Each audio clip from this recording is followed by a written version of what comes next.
l'immense plaisir de recevoir, avec de la lumière ce serait mieux, Frédéric Tellier, le réalisateur. Bonsoir Frédéric, merci.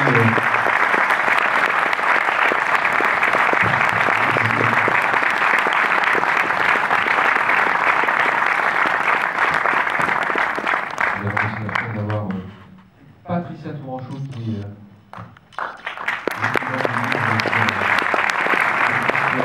bonsoir Patricia, merci en effet le co-scénariste du film.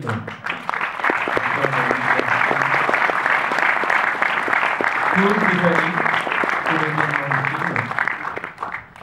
Bonsoir Chloé, merci.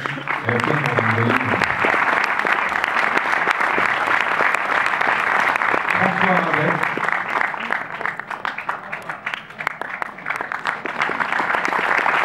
William Bachelard.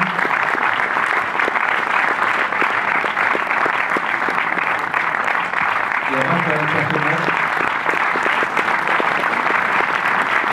Merci beaucoup.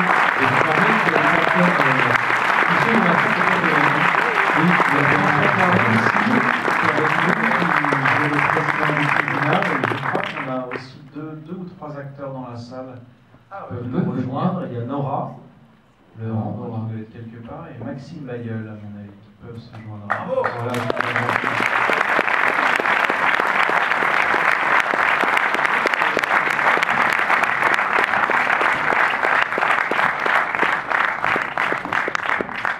On est venu en force parce qu'on présenter un film, ça prend beaucoup de temps.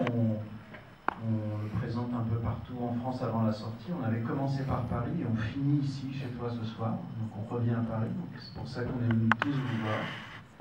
Et puis avec une émotion particulière, puisque le vrai Charlie est avec nous, caché quelque part dans la salle. Ce film lui rendant hommage, on lui rend hommage.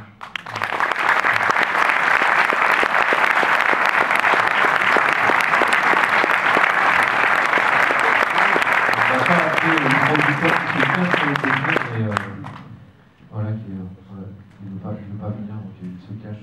Il se joindra à nous tout à l'heure, il vient de chaud dans un deuxième temps. Donc Frédéric, est-ce que tu peux nous dire un peu justement comment est né le projet, peut-être la rencontre avec Patricia, Oui, en fait, alors ça va être le moment d'appeler Julien Madon, le producteur, parce que le projet est né sous son initiative. Julien, tu peux dire.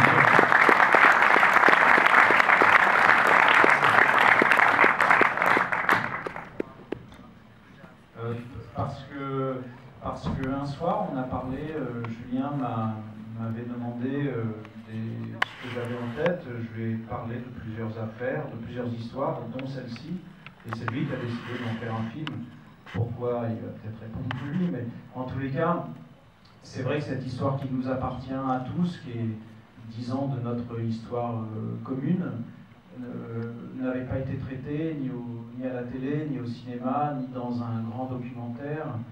Et qu'on connaît très mal cette histoire. On connaît l'affaire Guy Georges, on connaît le terme générique, le tueur de l'Est parisien, mais on ne connaît pas du tout l'histoire, son côté rocambolesque, entre guillemets.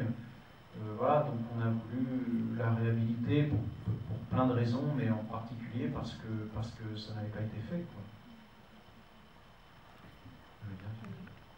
Oui, voilà, la version des faits divers, je pense qu'en fait, c'est Frédéric, je lui ai dit, je veux faire un film avec toi, il m'a dit, je voudrais faire un film sur Guy Georges. Je me suis dit, ouais, ça va pas être facile à faire. Et comme je le connaissais bien, je savais qu'il ne ferait pas un film glauque, je savais qu'il ferait un film qui irait vers la lumière, un film sur l'humain.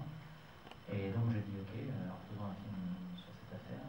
Et au final, je crois qu'il a réussi ce qu'il voulait faire, c'est un film qui raconte l'alliance de plusieurs humanités qui s'unissent pour arrêter le mal. Voilà, donc le film est, j'espère, très beau. Chose à dire par rapport à tout ça. Chacun va dire un mot, préparez-vous là. C'est toujours avant si on a le temps, mais là chacun va y passer. Moi j'étais ravie que Fred et Julien viennent me voir après le livre que j'avais traque de Guy Georges. Un jour de neige, c'est vrai. Et en même temps, il avait son point de vue, son double point de vue, Fred, qui, moi, me convait. Donc, du coup, il s'inspire dans mon bouquin du côté la traque, les fausses pistes. Comment, pendant 7 ans, effectivement, à la crime, des policiers, à commencer par Charlie, se cassent le nez, butent sur des énigmes et se trompent, commettent des erreurs pour la plupart humaines aussi, quoi, parce que, par exemple, la témoin numéro 1, elle va décrire un personnage qui est maghrébin, alors que Guy Georges ne l'est pas, où il y a des tas de fausses pistes comme ça, que vous avez vu dans le film. Et moi j'aime bien son autre point de vue aussi, qui est le conflit entre les deux avocats de la défense pour comment défendre un type pareil. Et donc voilà, moi j'aime beaucoup son film. Oui, parce que c'est vrai, du coup, je n'ai pas répondu à ta question, comment ça a démarré. En fait, quand on se parle de ça avec Julien, en fait, ça démarre, moi je connais assez bien l'histoire, mais pas suffisamment. Donc j'ai eu mon grand complice d'écriture, David Hoffed, metteur en scène qui sort son film le 14 janvier. Il a fait un film, Loin des hommes, ça sort le 14 janvier. On a écrit tous les deux, mais on a eu quand même 3 grands complices d'écriture. Le vrai Charlie, qui nous a accompagnés, qui nous a raconté vraiment tous ses secrets sur cette histoire, certains que vous avez vus là. On a eu la vraie Frédéric Ponce aussi, qui nous a suivis, qui nous a raconté aussi sa version. Et ces deux-là ont lu aussi différentes étapes du scénario en nous corrigeant ou nous réorientant quand on pouvait se tromper ou chercher la bonne piste en tous les cas. Et puis il y a eu effectivement Patricia, c'est Fred Ponce qui m'avait parlé de toi, l'avocate Frédéric Ponce, parce qu'elle savait que tu allais sortir un livre. On a rencontré Patricia au tout début de l'écriture avec Julien. Et Patricia, ça a été notre garde-fou journalistique parce qu'elle avait couvert toute l'affaire à l'époque, au moment des faits, dans les années 90, au moment du procès en 2001. Et donc elle était une source incroyable de ce qui s'était réellement passé. Et il y avait en plus l'aspect journalistique, puisque peut-être les gens ne le savent pas, mais Patricia, c'est la patronne de la rubrique police et faits divers à Libé depuis 27 ans.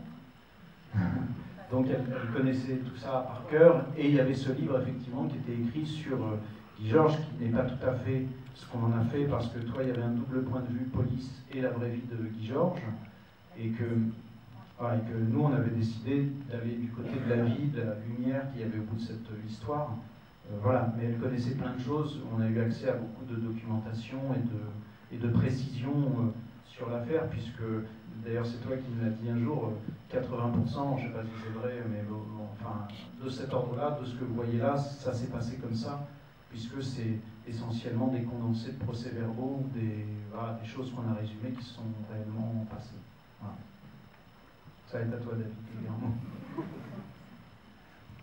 Peut-être que vous avez envie de poser des questions à un moment et l'autre. Je vais juste ajouter un mot. C'est effectivement c'était une histoire. C'est une histoire extrêmement complexe sur le plan policier. Notre premier travail, je dirais tous les 3, c'était d'essayer de la comprendre. Et là, le vrai Charlie, les vrais protagonistes de l'histoire nous ont beaucoup aidés, ne serait-ce que comprendre la logique ou le manque de logique de l'histoire. Mais ensuite, de la simplifier. Parce que là, ça paraît très réel, l'histoire, mais effectivement, c'est condensé, comme tu dis, de certains faits, des fusions de certains autres, toujours en essayant de garder l'esprit de l'affaire. Mais le plus important, ça je vous parle de technique, d'écriture, etc., de compréhension de l'histoire, mais ce qui nous a guidé, enfin ce qui a guidé Fred tout au long de l'écriture, c'était très agréable de travailler avec lui, c'était qu'on n'avait pas l'impression de faire un film sur un serial killer, on n'avait pas l'impression de faire un policier, on avait vraiment l'impression de faire un film de réflexion sur comment la société lutte contre le mal, comment une société, comment une organisation humaine peut se protéger du mal. C'est pour ça que je pense que cette double spirale, ce double récit est important, parce qu'au-delà d'une affaire policière, ça montre comment une société, la justice, la police, les institutions, qui sont des institutions humaines imparfaites, comment on fait pour se protéger du mal. Et on avait comme référence, je me souviens, c'est peut-être surprenant, elle est loin d'un film policier, la ligne rouge, le terrain dynamique. Voilà, donc c'était très agréable de travailler avec Fred, parce qu'il y avait toujours cet arrière-plan, je dirais un peu métaphysique,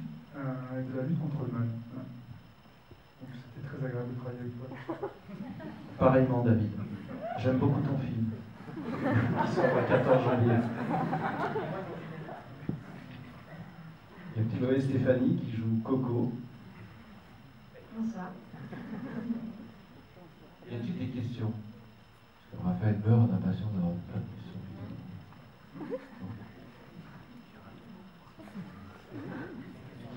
Ah, au fond.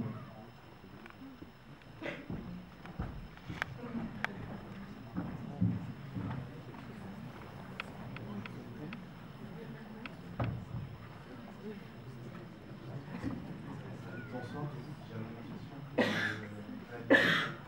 Tellier, à laquelle vous avez déjà partiellement répondu en disant que le policier qui avait quitté la scène était dans la salle. C'était sur la véracité de la scène de l'interrogatoire, où j'avais du mal à concevoir que c'était humainement possible de garder un tel calme durant l'interrogatoire, après avoir été si impliqué dans l'affaire pendant des années, comme ça s'est montré dans le film, de comment c'est possible de garder un tel calme devant le suspect confirmé dans cette affaire. Merci de votre question. Je vais laisser Raphaël répondre. Non, mais parce que Raphaël a travaillé avec Charlie précisément, donc il va encore mieux vous répondre que moi. On verra. Je crois, sans dire de bêtises, je parle sous contrôle, que la réalité était beaucoup plus bizarre que celle qui est sur l'écran. À savoir que pour mettre à l'aise Guy Georges, notre ami Charlie avait placé des petits verres de whisky, avait mis un petit disque de jazz et avait allumé des bougies. Donc évidemment, on aurait mis ça sur l'écran, on n'y aurait pas cru. De toute façon, c'est un peu tout ce qui fait l'empreinte de cette enquête, c'est-à-dire que ça aurait été une pure fiction, on n'y aurait pas cru. Le calme qu'il arrive à garder, c'est justement sa force. C'est parce qu'il a gardé cet aspect humain et qu'il a voulu vraiment rester, c'est pas de marre, puisque intérieurement il s'en prend plein la gueule, mais c'est parce qu'il a réussi à avoir un dialogue d'homme à homme, que Guy Georges s'est senti en confiance, et d'ailleurs de même le dialogue que Frédéric Pons a avec lui, c'est parce qu'à un moment donné, elle ne le considère pas comme un monstre. C'est-à-dire, on est vraiment loin, j'ai l'impression, de la représentation qu'on peut se faire dans certains films un peu l'archétype du policier qui à un moment donné craque, parce que c'est au-delà de ça, c'est à un moment donné quelqu'un qui prend sur lui parce que l'enquête a plus de force. Donc moi, c'est ça qui m'a toujours frappé quand j'ai rencontré le vrai Charlie, c'est que arriver à mettre sa vie, c'est pas de côté, mais arriver à faire à avoir une certaine limite entre sa vie et son métier, même si parfois ça déborde évidemment, puisque cette affaire est ce qu'elle est, qu'elle l'a marqué évidemment profondément. Arriver à quand même garder ce contrôle, même si par moments ça lui échappe, était quelque chose de primordial, d'hyper important pour cette scène en particulier. Si mon personnage craque, c'est fini. Le travail de 7 ans tombe à plat. Donc au contraire, il doit garder une espèce de dignité par rapport à tout ce qu'il entend, parce que son premier but n'est pas d'entendre cette histoire, mais surtout de noter tout ça, et que ça soit des preuves au final. Je ne sais pas si j'ai répondu à votre question. Et c'est ma réponse.